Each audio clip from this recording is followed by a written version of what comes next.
भारत के 5 सबसे बड़े चोर बाजार, जहां आलू प्याज के भाव में मिलते हैं कपड़े। बड़े ब्रांड वाली चीजें खरीदना किसे पसंद नहीं होता, लेकिन ब्रांडेड चीजों के दाम भी काफी महंगे होते हैं, जिन्हें खरीदना हर किसी के बस की बात नहीं होती। वहीं अगर ये चीजें सस्ती कीमतों पर मिल जाएं, तो कौन नहीं खरीदना चाहेगा।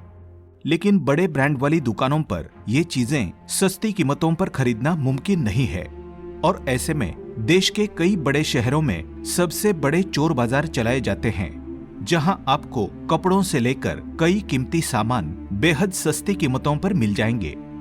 आइए आज आपको बताते हैं भारत के सबसे बड़े चोर बाजारों के बारे में, जो काफी प्रसिद्ध है। पहला है मुंबई का चोर बाजार। दक्षिण मुंबई के mutton street, Mohammed Ali road के पास एक बड़ा चोर बाजार लगता है। बताया जाता है मुंबई का ये चोर बाजार करीब 150 साल पुराना है। चोर बाजार होने के बावजूद भी ये अन्य मार्केटों की तरह सुबह 11 बजे से शाम 7:30 बजे तक हर रोज नियमित रूप से खुलता है। पहले के समय में इस मार्केट में दुकानदार तेज आवाज लगाते हुए अपने सामान बेचा करते थे, और इसी कारण इस बाजार को उस समय शोर बाजार कहा जाता था। लेकिन अंग्रेजों को शोर पसंद नहीं था, इसलिए उन्होंने यहाँ तेज आवाज कर सामान बेचने पर रोक लगा दी, और उसके बाद इसका नाम चोर बाजार रख दिया गया।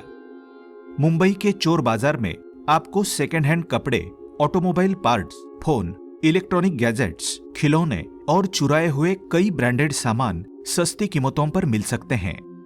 ये चोर बाजार एक घटना में सबसे ज्यादा प्रसिद्ध हुआ था, जब क्वीन विक्टोरिया मुंबई यात्रा करने आई थी, और जब उनका सामान शिप में रखा जा रहा था तो इनका सामान वहां से चोरी हो गया, जो बाद में मुंबई चोर बाजार में पाया गया। दूसरा है दिल्ली का चोर बाजार। देश की राजधानी दिल्ली का चोर बाजार भारत का सबसे पुराना और बड़ा चोर बाजार माना जाता है।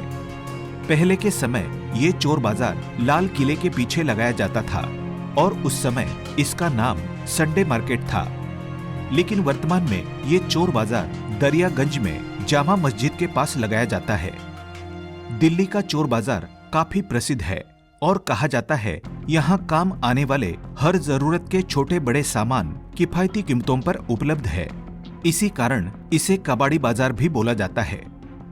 ये चोर बाजार भी एक घटना के लिए काफी प्रसिद्ध हुआ था, जब एक आदमी इस बाजार में अपनी गाड़ी पार्क कर इस बाजार में गया और अंदर अपने ही गाड़ी के पार्ट्स खरीदने के लिए मोल भाव करता रहा।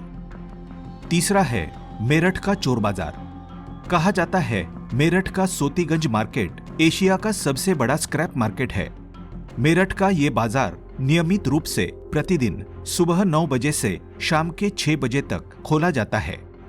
कहा जाता है यहाँ हर तरह की चोरी की गाड़ियां और स्पेयर पार्ट्स उपलब्ध हो जाते हैं। यहाँ आपको सभी तरह के गाड़ियों के स्पेयर पार्ट्स इसलिए मिल जाते हैं क्योंकि यहाँ काफी बड़ी संख्या में चोरी की गाड़ियां, पुरानी गाड़ियां और एक्सीडेंट हुई गाड़ियां आती है, जिनके स्पेयर पार्ट्स यहाँ सस्ती कीमतों पर बेचे जाते हैं। मेरठ के इस चोर बाजार में आपको पुरानी से पुरानी गाड़ियों के स्पेयर पार्ट्स आसानी से उपलब्ध हो जाएंगे। कहा जाता है कि इस मार्केट में दूसरे विश्व युद्ध की विलीज जीप के टायर भी उपलब्ध है। आप इसी बात से अंदाजा लगा सकते हैं कि ये मार्केट कितना बड़ा मार्केट है, और इसी कारण इसे चोरी की गाड़ियों और स्पेयर पार्ट्स का गढ़ भी कहा जाता है। चौथा है बेंगलुरु का चोर बाजार। बेंगलुरु का चिकपेटे मार्केट बीबी के अयंगर रोड पर एवेन्यू रोड के पास लगाया जाता है। ये चोर बाजार सिर्फ रविवार को ही लगता है। हालांकि ये चोर बाजार बाकी चोर बाजारों के मुकाबले थोड़ा कम प्रसिद्ध है, लेकिन फिर भी यहाँ सेकेंड हैंड और चोरी किए हुए लगभग हर सामान सस्ती कीमतों पर उपलब्ध हो जाते हैं। पांचवा है सेंट्रल चेन्नई का चोर बाजार। सेंट्रल चेन्नई का चोर बाजार भी काफी प्रसिद्ध है। ये चोर बाजार सेंट्रल चेन्नई के ऑटो नगर में लगता है। यहाँ चोरी की गाड़ियों को मॉडिफाई कर उन्हें बिल्कुल नया और शानदार लुक दिया जाता है। कहा जाता है यहाँ के मैकेनिक गाड़ियों को मॉडिफाई करने में बेहद माहिर है। इस चोर बाजार में आपको लगभग सभी गाड़ियों के स्पेयर पार्ट्स, मॉडिफाई का सामान और मॉडिफाई की हुई गाड़ियां मिल जाएंगी। सेंट्रल चेन्नई का ये चोर बाजार चोरी की गाड़ियों को मॉडिफाई कर नया लुक देने का गढ़ माना जाता है। हालांकि इस चोर बाजार पर पुलिस ने कई बार रेड भी मारी, फिर भी ये मार्केट सक्रिय है और नियमित रूप से हर दिन सुबह 9 बजे से शाम के 6 बजे तक खोला जाता है। इस चोर बाजार के बारे में कहा जाता है कि यहाँ आने वाले को कभी अपनी गाड़ी इस बाजार के आसपास पार्क नहीं करनी चाहिए, वरना हो सकता है वो अपनी ही गाड़ी के पार्ट्स इस बाजार में खरीदता पाया जाए। फिलहाल इस वीडियो में इतना ही। ऐसी ही इंटरेस्टिंग और नॉलेजेबल वीडियो देखने के लिए चैनल को सब्सक्राइब कर लें और वीडियो को लाइक और शेयर भी जरूर कर दें। मुझे दीजिए इजाजत। जय हिंद, जय भारत।